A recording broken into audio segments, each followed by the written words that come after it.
I caught my fiancé with my sister while pregnant, and tomorrow I'm exposing everything at our family gathering. Is the little mom-to-be asleep yet? My sister texted him. They laughed about my pregnancy behind my back. When I started reading their messages aloud, their faces turned white.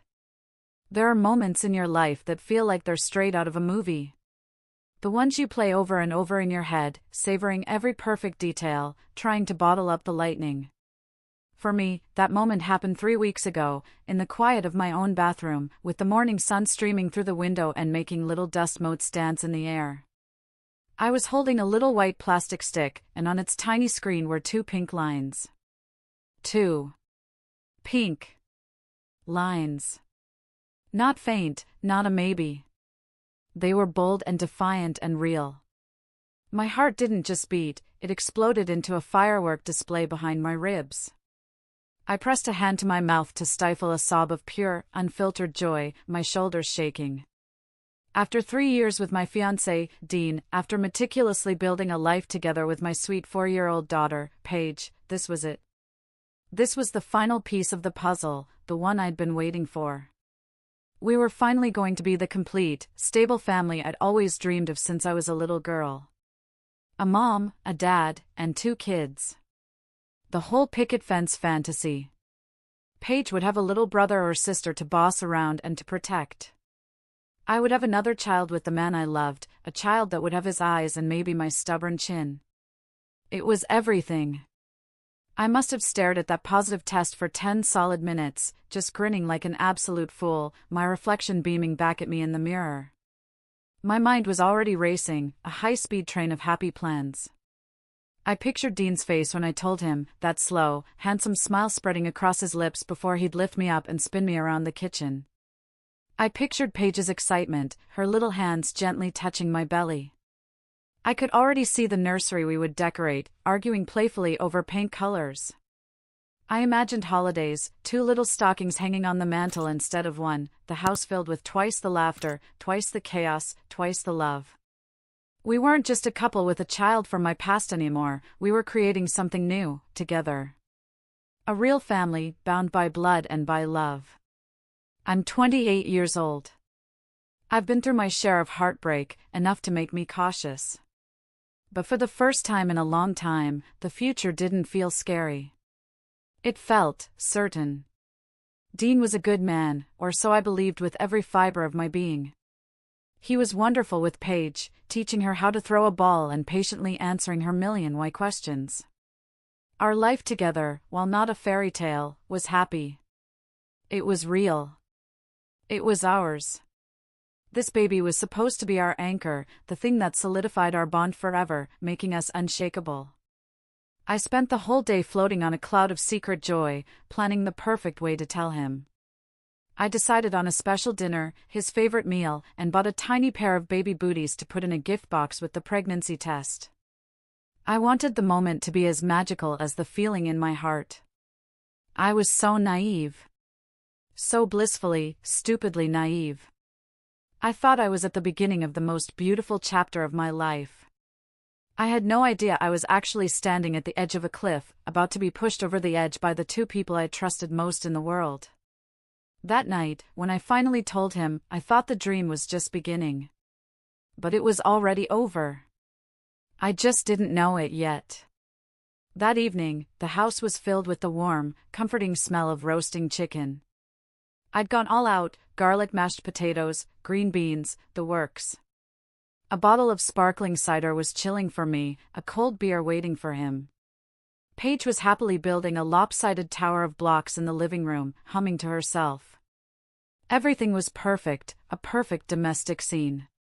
When Dean walked through the door from his job at the construction firm, I could barely contain the smile that was threatening to split my face in 2. "Hey, you," he said, giving me a quick, distracted peck on the cheek as he dropped his keys in the bowl by the door. He looked tired, his shoulders slumped under the weight of the day. "Hey, yourself," I beamed, taking his coat. "Tough day?" "The usual," he mumbled, loosening his tie as he walked towards the kitchen. "Wow, what's all this?" "Smells amazing." Just felt like celebrating, I said, my voice practically singing with anticipation. Go wash up. Dinner's ready. We sat down to eat, and for a little while, everything felt normal. We talked about his day, a problem with a supplier, a funny argument between two of his guys. We talked about a funny thing Paige had said that afternoon. It was the easy, comfortable chatter of a couple who knew each other inside and out. Or so I thought. I waited, my heart hammering against my ribs, until Paige had finished and was back to her blocks. I'd put the little gift box on the chair beside me. I have something for you, I said, my hands trembling slightly as I retrieved it and slid it across the table to him. He looked confused, a small frown creasing his brow. It's not my birthday. Just open it, I urged, leaning forward in my seat. He untied the ribbon and lifted the lid. He stared at the tiny baby booties and the pregnancy test nestled inside the box, and for a long moment, he said nothing. The silence was deafening. It stretched and stretched until it became a physical weight in the room, pressing down on my chest. I watched his face, waiting for the explosion of joy, for him to leap up and swing me around. It never came. His face went pale, a sickly, ashen color under the warm kitchen lights. He looked up from the box, and his eyes were blank. There was no joy. No excitement. Just a flicker of something I couldn't identify. Shock? Fear? Annoyance? Wow, he said, and the word was a puff of air, completely devoid of emotion. He put the box down on the table as if it were contaminated. You're sure about this? It felt like a punch to the gut. Yes, Dean. I'm sure. I'm pregnant, I said, my own joy rapidly dissolving into a cold, sickening dread. Right, he said, running a hand through his hair, a nervous tic I'd seen 1,000 times. He stood up and started pacing the length of the kitchen. Okay. A baby. Wow. Aren't you happy? I asked, my voice small, pathetic. Yeah, of course. Of course, I'm happy, he said, the words sounding rehearsed and hollow. He still wouldn't look at me. It's just a lot to take in right now. I just need a minute. I'm gonna go for a drive. Just need to clear my head. And just like that, he was gone. He grabbed his keys from the bowl and walked out the door without a backward glance, leaving me standing alone in the kitchen with the smell of roasted chicken and the wreckage of my perfect moment. The front door clicked shut, and the silence he left behind was louder than any argument. That was the first crack. The first sign that the beautiful picture I had in my head was a lie, and the mirror was about to shatter into a million jagged pieces. To understand the full depth of what happened next, you need to understand my sister, Valerie. She's 2 years older than me, and for as long as I can remember, she's been the sun everyone else orbited around. She's beautiful, charismatic, and has a way of making every situation, every room, every conversation, about her. Growing up, I was the quiet one, the responsible one. Audrey, the good girl, the bookworm. Valerie was the wild child, the one who always had a dramatic story to tell, the one our relatives always gushed over at family gatherings. I loved her, of course. She's my sister. But our relationship was complicated. It was built on a lifetime of me swallowing my feelings to keep the peace. She had a talent for the backhanded compliment, the little dig that sounded like a joke but was designed to cut you down to size. "Oh, Audrey, that dress is so brave of you," she'd say with a dazzling smile. Or, "It's so sweet how you don't care about being popular or having the right friends." Every compliment was a veiled insult. When relatives were around, she'd throw her arm around me, playing the part of the doting, protective older sibling. The second they were gone, she'd be on her phone, and I knew she was texting her friends, likely making fun of my boring life or my sensible shoes. I just tolerated it. It was easier than causing a scene, and a part of me, a small, insecure part, always felt like maybe she was right. Maybe I was just the quiet, uninteresting one. I remember my high school graduation party. My parents had thrown a big barbecue in the backyard. I was so proud. I was the first in our family to get a substantial scholarship for college. But halfway through the party, Valerie showed up an hour late with a new boyfriend, a guy with a flashy car and a loud mouth. Suddenly, the entire party shifted its axis. Everyone was fawning over them, listening to their stories about some wild trip they'd just taken. My graduation, my achievement, became an afterthought. When I tried to pull her aside and tell her I was hurt, she just laughed. "Oh, Audrey, don't be so dramatic," she'd said, waving a dismissive hand. "Lighten up. It's just a party." It wasn't just in our youth. Even after I met Dean, she was the same. She'd flirt with him right in front of me, in a way she could pass off as a joke.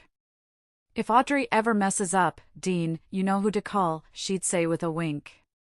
I'd laugh along, feeling a prickle of discomfort, while Dean would just chuckle and shake his head. I told myself it was just Valerie being Valerie. Harmless. Attention-seeking. I never, ever thought he would take her seriously. I never imagined that toxic energy would crawl its way into the heart of my own home, into my relationship. I always saw her as a family problem, an annoyance I had to manage at holidays. I never saw her for what she truly was, a predator, waiting for a moment of weakness. And with me pregnant and vulnerable, she saw her opening. The days after the pregnancy announcement were a blur of cold shoulders and quiet, suffocating tension. Dean was a ghost in our own home. His excuse of being stressed with work became a permanent state of being. He started working late almost every single night. When he was home, he was glued to his phone, his thumb constantly scrolling, a faint, bluish light illuminating his detached face. The device, which used to be left carelessly on the coffee table or the kitchen counter, was now his constant companion. It went with him to the bathroom, to the garage, and at night, it lay face down on his nightstand, as if guarding its secrets from me. I tried to talk to him, to bridge the terrifying canyon that had opened up between us. I'd say, "Dean, what's wrong? We need to talk about the baby, make plans." He'd just sigh, a heavy, put-upon sound that made me feel like a burden. "There's nothing to talk about, Audrey. I told you I'm happy. I'm just stressed with work. There's a big project deadline coming up." Always an excuse. Always a reason to push me away. The intimacy we'd shared, the easy affection, vanished overnight. He'd roll over with his back to me in bed, creating a chasm of cold sheets between us. My excitement about the baby, the one thing I wanted to share with him more than anything, became a forbidden topic. Every time I brought it up, he would shut down, his face closing off like a steel door. It was like a wall had gone up between us, and I was on the outside, screaming and clawing at the bricks, desperate to be let in. Then the phone calls started. He'd take them in the other room, or step out onto the back porch, his voice a low, secretive murmur. If I walked in, he'd hang up abruptly. "Wrong number," he'd say, a little too quickly, not quite meeting my eyes. Social media notifications would flash on his screen and then disappear before I could see who they were from. My gut, that primal instinct that every woman has, was in knots. It was twisting and turning, telling me that this wasn't just stress. This was betrayal. One evening, he was on the back porch, on the phone again. I was in the kitchen, pretending to wash dishes, but really, I was listening. I couldn't hear the words, but I heard the one thing I couldn't mistake, his laugh. It wasn't his normal, everyday laugh. It was a low, intimate chuckle. The kind of laugh he used to share with me, late at night, when we were the only two people awake in the world.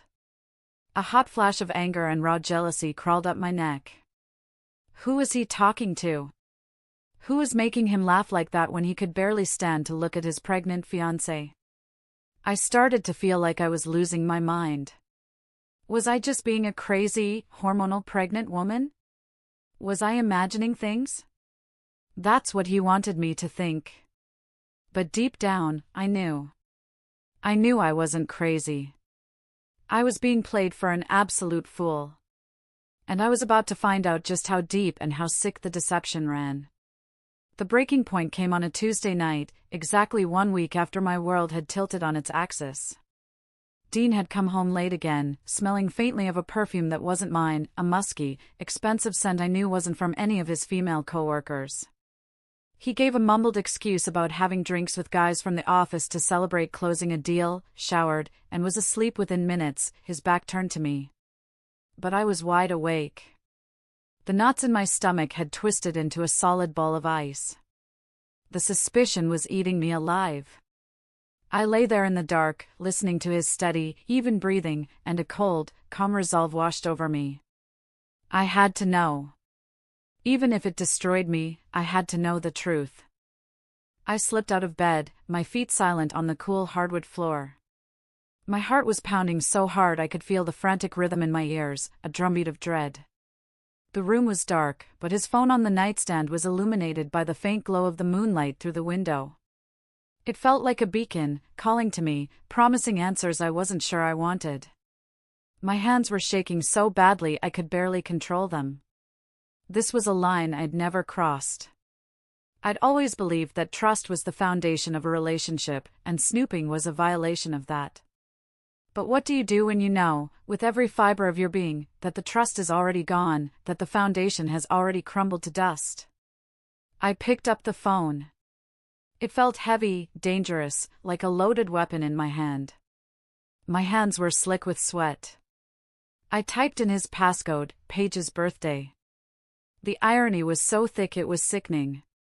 The screen lit up, blinding me for a second. My eyes scanned the message notifications. A few from his work group chat, one from his mom. And then I saw it. A thread at the very top, from a name that made my blood run cold. Valerie. My sister. My breath caught in my throat. My mind raced, trying to find a plausible, innocent explanation. Maybe she was asking about the party. Maybe she was checking in on me. It couldn't be. It had to be a coincidence. A misunderstanding. My fingers, acting of their own accord, tapped on the thread. It opened, and the world as I knew it cracked, splintered, and then ceased to exist. The very first message I saw, the most recent one from just a few hours earlier, was from her. It read, "Is the little mom to be asleep yet?" I had to physically sit down on the floor. My knees just gave out. I folded in half, pressing a hand over my mouth to keep from screaming out loud and waking the monster sleeping in my bed. The air was sucked out of my lungs. I read it again, and then again, the words and the sickening winking emoji blurring through the hot tears that were now streaming down my face. The casual cruelty of it, the absolute disrespect. It was them. It was real.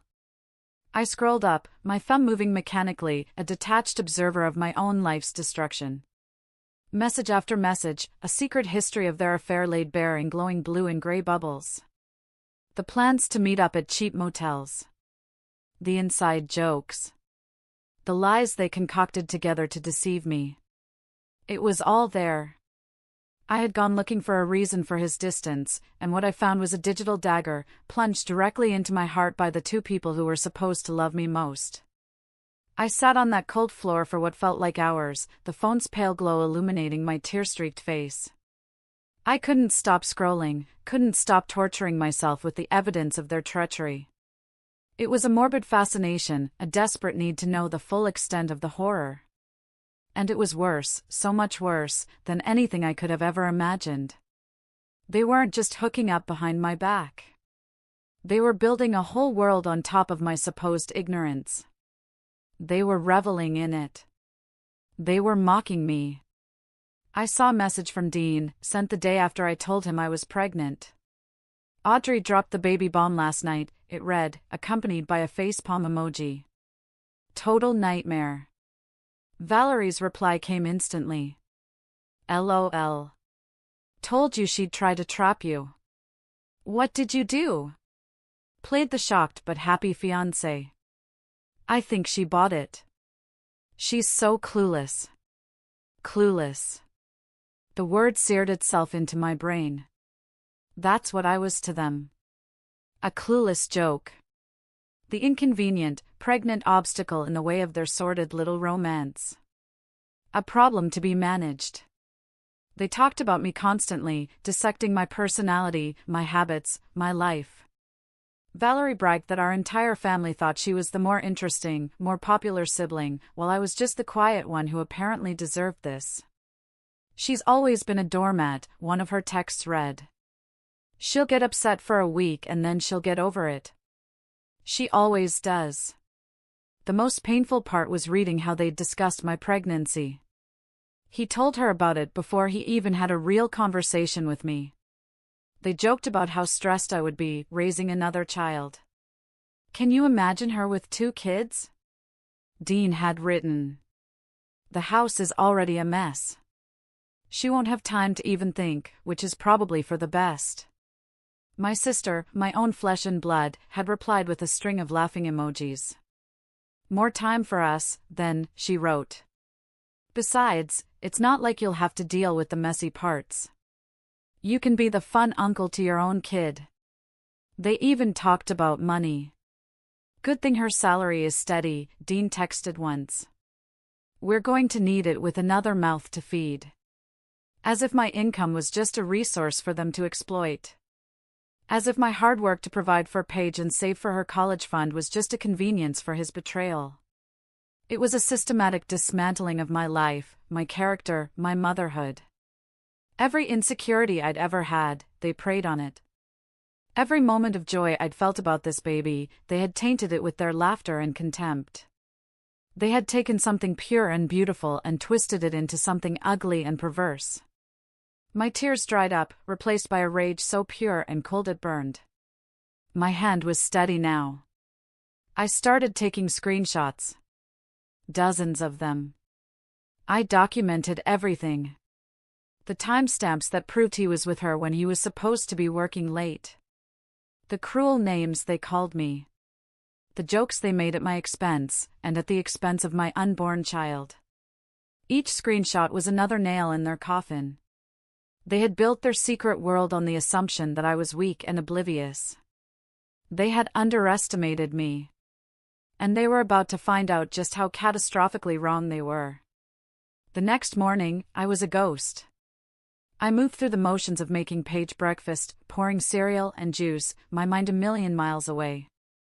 I felt nothing but a cold, hard knot of rage in my stomach. When Dean came into the kitchen, dressed for work and whistling softly, the sheer normalcy of it sent a jolt of fury through me. Morning, he said cheerfully, grabbing the coffee pot. Sleep okay? I didn't answer. I just stared at him, my expression blank.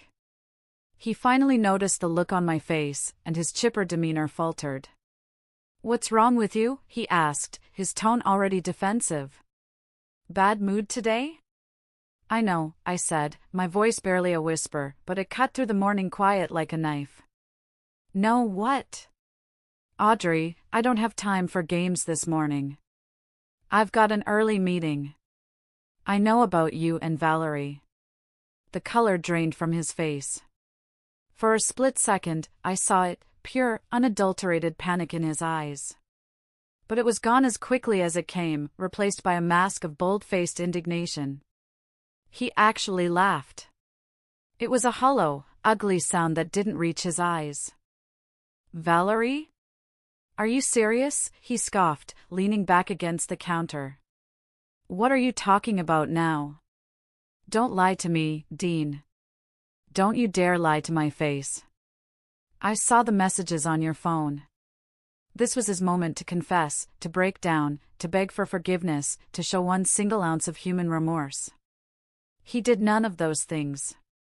Instead, he went on the attack.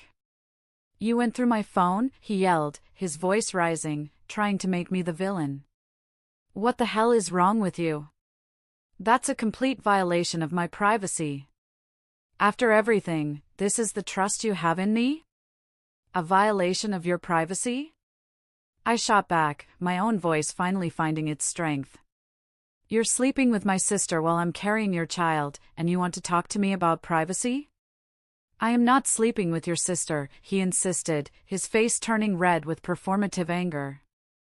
Honey, you need to calm down. You're pregnant. Your hormones are all over the place. Are you sure you're not just being a little paranoid? You're imagining things, making these crazy accusations because you're feeling insecure. It was a masterclass in gaslighting. He was twisting reality, trying to make me believe I was the crazy one. That the words I read with my own two eyes were just a figment of my hormonal imagination. It's not in my head. I screamed, tears of pure frustration stinging my eyes. I saw the texts, Dean. The jokes about me, about the baby. The winking emoji. Look, I am not doing this, he said, grabbing his briefcase and keys. You're being hysterical. We'll talk tonight when you've calmed down and can think clearly. He paused at the door and looked me up and down with a condescending, pitying expression. Maybe you should talk to your doctor about this. Your emotional state isn't healthy for the baby. He walked out. He left me shaking with a rage so profound it made me dizzy. He wasn't just a cheater. He was a coward and a manipulator of the highest order. He thought he could make me doubt my own sanity. At that moment, I knew there was no hope for us. I saw a flash of the future, a bitter divorce, a nasty fight over custody, with him using these very tactics, painting me as an unstable mother to a judge.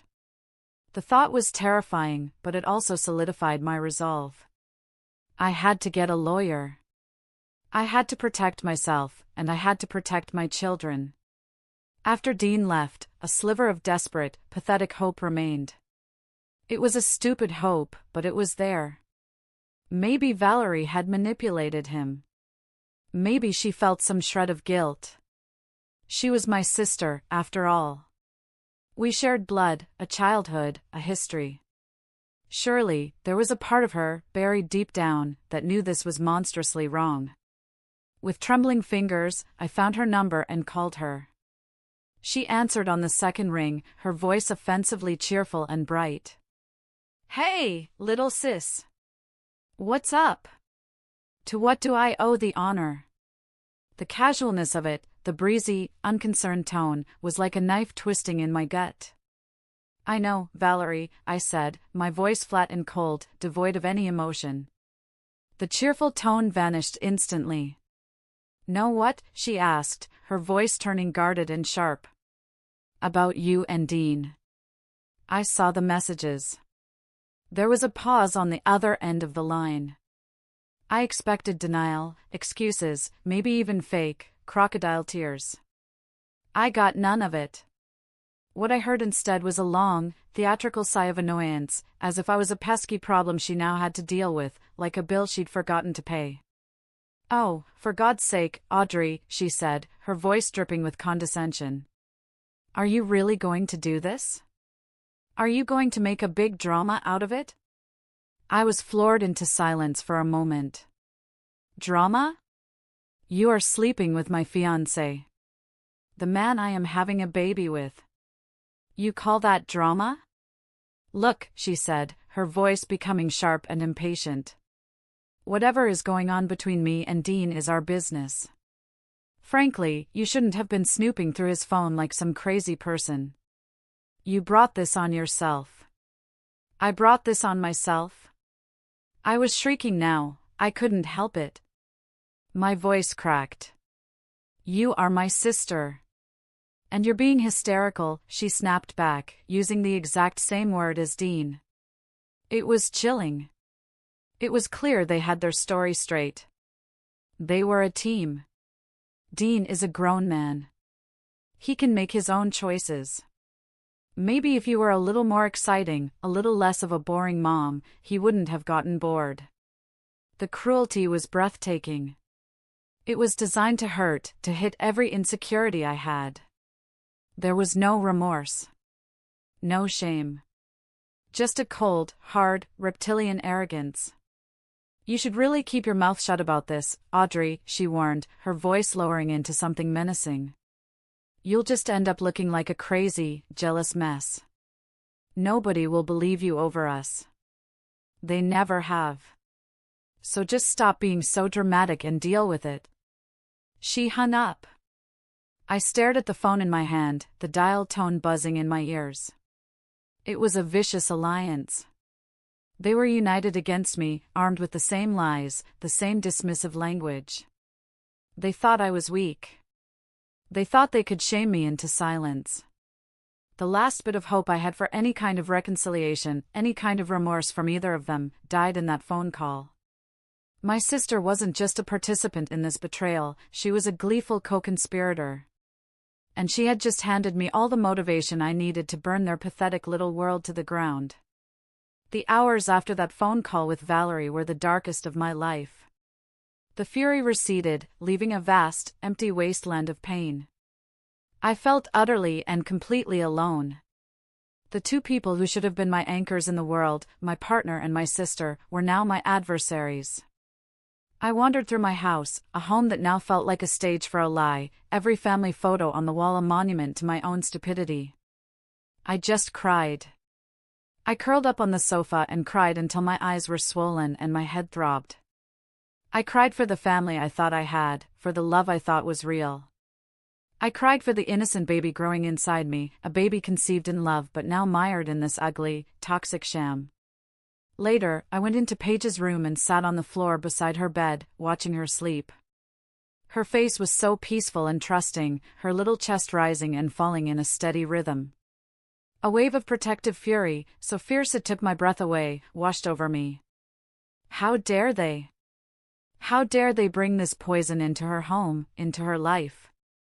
This wasn't just about me anymore. It was about her. It was about the baby. I couldn't let them grow up in a world where this kind of betrayal was normalized, swept under the rug. I couldn't let my daughter see her mother accept being treated like she was worthless. What would that teach her about her own value? And that's when it hit me. The tears stopped. The despair receded, replaced by a clarity so sharp it felt like a shard of ice forming in my chest. I wasn't going to deal with it. I wasn't going to keep my mouth shut. They wanted me to be a victim, to suffer in silence while they laughed behind my back. They were counting on me being too shy, too pregnant, too broken to do anything. No. I was done being the quiet one. I was done being the doormat. An idea, wild and terrifying and beautiful, began to form in my mind. My parents were hosting a casual get-together at their house that weekend. A family barbecue. The whole clan would be there. Ironically, the party was supposed to be a celebration for Dean and me, a chance for us to officially announce the pregnancy to everyone. They wanted drama? I would give them a masterpiece. They thought they could control the narrative, paint me as the crazy one? I would present the evidence, cold and hard and undeniable. I would take their secret and I would put it on display for the whole world to see. Let everyone see exactly who they were. Let the family they cared so much about impressing be their judge and jury. This was the point of no return. I knew it might destroy any chance of a pleasant co-parenting scenario. I knew it would cause a rift in my family that might never heal. But I didn't care anymore. My dignity was on the line. My self-respect. They had set my world on fire. It was only fair that I got to light the match. The next 24 hours were strangely, unnervingly calm. The storm of emotion inside me had subsided, leaving behind a steely, focused resolve. I operated like a machine, a soldier preparing for battle. My mission was clear, and I executed my preparations with a detached efficiency that surprised even myself. I spent the morning meticulously organizing my ammunition. I went through my phone, pulling up every single screenshot I had taken from Dean's phone.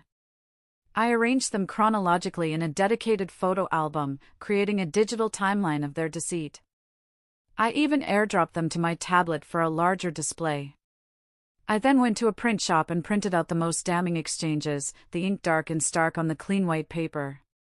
Seeing the vile words in black and white made them feel even more real, more undeniable. It fueled my fire and extinguished any lingering doubts. I thought about the practicalities, the future. I sat down at my computer and created a spreadsheet, listing my income, my expenses, and estimating the costs of a new baby. Dean's salary was more than mine, but he contributed very little to our household expenses beyond his half of the rent. I was the one who managed the budget, who made sure Paige's preschool and future college fund was taken care of. The thought of raising 2 kids on my own was terrifying, but seeing the numbers in front of me, I realized it was possible. Difficult, but possible. I made a mental note to call a lawyer first thing Monday morning. I even researched the best family law firms in the city. That afternoon, I called my mom. I kept it brief, clinical. "Mom," I said, my voice steady. "I need you to know something before the party tomorrow. Dean and I are over. We're breaking up." There was a stunned silence on the other end. "What?" "Audrey, honey, what happened? Is it the baby? Did you have a fight?" "I'll explain everything tomorrow," I said, cutting off her worried questions. "I just need you to be prepared. It's going to be difficult. Please, just trust me. Don't say anything to anyone." I could hear the worry in her voice, but she agreed. She knew me. She knew I wasn't one for drama. If I said it was serious, it was serious. The day of the party, I felt numb. I got Paige dressed in her little yellow sundress, and then I got myself ready. I chose a simple, severe black dress. It felt appropriate, like I was attending a funeral. In a way, I was. It was the funeral for my relationship, for the family I thought I was building, for the woman I used to be. As I drove to my parents' house, with Paige chattering happily in the backseat about seeing her cousins, a wave of fear washed over me. Was I really about to do this? Was I about to detonate a nuclear bomb in the middle of my own family? A part of me screamed to turn the car around, to just pack my bags and disappear. But then I looked in the rearview mirror at my daughter's innocent face. And I put a protective hand on my belly. I was fighting for them now. They deserved a mother who stood up for herself. As I pulled into my parents' driveway and saw Dean's truck already parked there, I took one last deep breath. The calm was over. The storm was here. I walked into a house buzzing with cheerful chaos. It was a perfect late summer afternoon. Aunts, uncles, and cousins were gathered in the living room and spilling out onto the back patio. The smell of my dad's famous barbecue ribs filled the air. And there they were, standing together near the fireplace, laughing with my uncle. Dean and Valerie.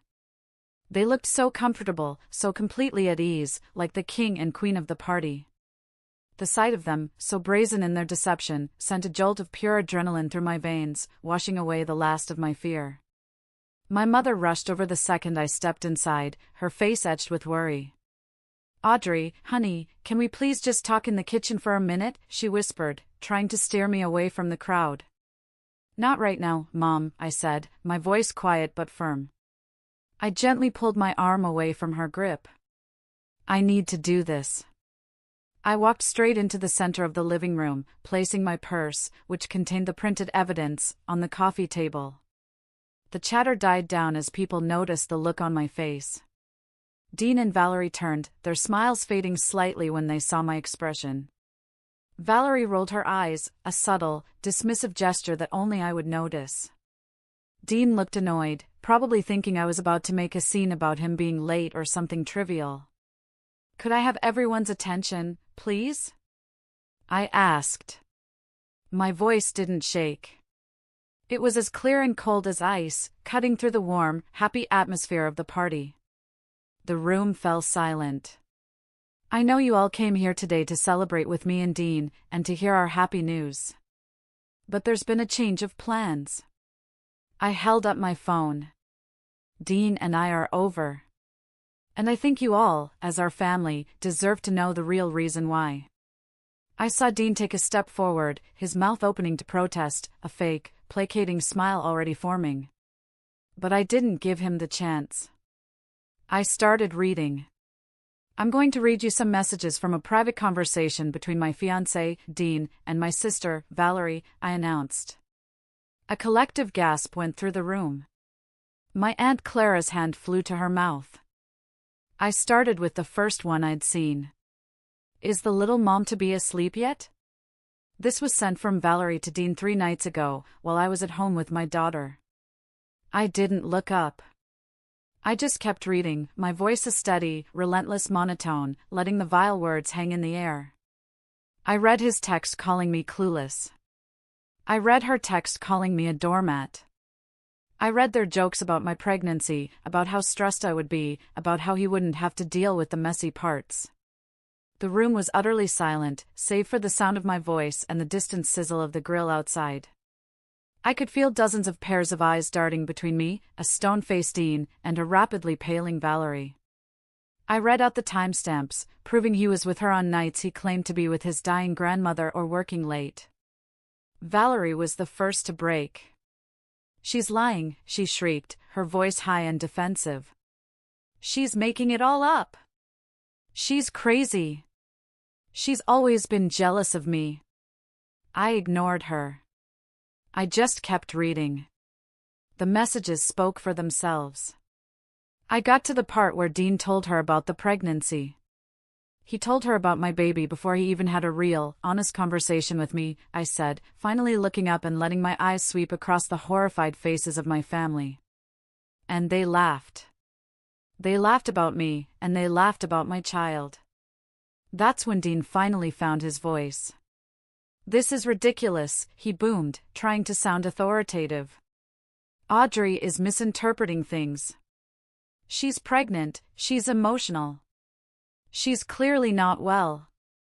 This is a private matter. But it was too late. The damage was done. No one was looking at me like I was crazy. They were looking at him and at my sister with pure, undisguised disgust. The reckoning had arrived, and it was everything I had hoped it would be. Dean's desperate attempt to paint me as the unstable one backfired spectacularly. In that room, surrounded by my family, people who had known me my entire life, his gaslighting had no power. They weren't seeing a hysterical pregnant woman, they were seeing a man, a future husband and father, desperately trying to lie his way out of a corner he'd built for himself. They were seeing my sister, the golden child, for the venomous snake she truly was. My dad, a man of few words, who had always had a soft spot for Dean, just stared at the floor, his face like stone, his jaw working silently. My mother looked horrified, her hand covering her mouth as she looked back and forth between her 2 daughters, the betrayal warring with a mother's pain on her face. Valerie, seeing that no one was buying her she's a liar defense, switched tactics. She burst into tears, loud, theatrical, gulping sobs. "How could you do this to me, Audrey?" she wailed, clutching her chest as if she'd been stabbed. "In front of everyone. You always have to be the center of attention. You've ruined everything." It was such a classic Valerie move, twisting the situation to make herself the victim. But this time, it didn't work. The room remained silent. No one rushed to comfort her. My uncle just shook his head slowly in disbelief. Finally, Dean snapped. The charming facade crumbled, revealing the ugly, cornered animal underneath. "I'm not staying for this," he snarled, his face contorted with rage. He wasn't sorry. He was just mad he got caught. He stormed past me, shoving my shoulder hard as he went, and slammed the front door behind him. The sound echoed through the silent house, a punctuation mark on the end of our relationship. With her partner in crime gone, Valerie's tears instantly dried up. Her face hardened into a mask of pure hatred. "You're a dramatic liar who blew everything out of proportion," she hissed at me, her voice low and venomous so only I and a few others could hear. "I hope you're happy. You've destroyed this family." And with that, she too grabbed her purse and stormed out, leaving a trail of shock and devastation in her wake. The moment the door closed behind her, the tense silence was broken. My aunt came over and wrapped her arms around me in a fierce hug. I am so sorry, honey, she whispered. My mother finally moved, coming to my side, her eyes filled with tears of her own. "Oh, Audrey," was all she could say. The fallout had begun. My world had been blown up, just as I'd planned. But as I stood there, surrounded by the wreckage, I didn't feel regret. I felt relief. The poison was out. The secret was dead. The silence had been broken. My family was in shock, but they were with me. The lies had been exposed to the light, and they had withered and died on the vine. I had lost a fiancé and a sister that day, but I had reclaimed something far more valuable, my truth. And my dignity. The party was over, but my new life was just beginning. The days that followed were a strange mix of numb and heartbroken, but also incredibly liberating. My ex-fiancé, Dean, texted me non-stop for 48 hours. The messages were a chaotic symphony of manipulation. One moment, he was begging for forgiveness, saying he'd made a terrible mistake and loved only me. The next, he was blaming me for humiliating him, calling me vindictive and cruel. There was zero genuine remorse. It was all about his bruised ego. I read a few, just to confirm what I already knew, then I blocked his number. I did the same with Valerie, who had sent a single, venomous text, "You will regret this." I didn't bother to reply. I had nothing left to say to either of them. My first call on Monday morning wasn't to my mom. It was to the best family lawyer in the city. I sat in her plush office and laid out the whole story, my voice steady. I showed her the screenshots. She listened patiently, her expression never changing. When I was done, she looked at me and said, "Good for you. Now let's protect you and your children." The words were like a balm on my raw nerves. We immediately started the process to formally end my engagement, to ensure I would have full custody of the baby I was carrying, and to formally establish a child support agreement for both Paige and the new baby that was based on his actual salary, not what he claimed he could afford. Taking that step, protecting my children legally, felt like taking back control of my life. The family was fractured, but supportive of me. My parents were devastated, struggling to comprehend how one of their daughters could betray the other so deeply. My dad stopped speaking to Valerie entirely. My mom tried to mediate, but Valerie refused to take any responsibility, sticking to her story that I was a jealous liar. Eventually, even my mom had to accept the ugly truth. There are still moments when the heartbreak washes over me, usually late at night when the house is quiet. A sharp, sudden pang of what I thought I had and what I lost. But then I feel a little kick in my belly, a tiny flutter of the new life I'm carrying, or I watch Paige sleep, her face so perfect and peaceful, and I know I did the right thing. I chose myself. I chose my children. I'm no longer being trampled on in silence. Dean and Valerie can't laugh behind my back anymore. They can lie to other people, twist the story, and play the victims all they want. But my family knows the truth. And I know the truth. I built my life around a man and a sister who were made of lies, and now I get to build a new future on my own terms, on a foundation of truth and self-respect. It will be painful, and it will be hard, but I will do everything in my power to create a happy, peaceful life for my kids, far away from the ashes of my past. A new dawn is coming. I can feel it. Thank you so much for listening to my story. It means the world to me to finally be able to share it. I have to ask you all, if you were in my shoes, would you have done the same thing? Let me know in the comments below. And if you'd like to hear more, please don't forget to like this video and subscribe to the channel. And that wraps up today's story. Now we want to hear from you. Where are you watching from? Drop your city or country in the comments, and let's see how far these stories reach. If this story moved you or gave you chills, give it a like, share, and subscribe for more powerful stories. One last thing, rate the story from 1 to 10 in the comments. Your feedback helps us bring you even better ones next time. Thanks for watching. We appreciate you being part of this storytelling journey.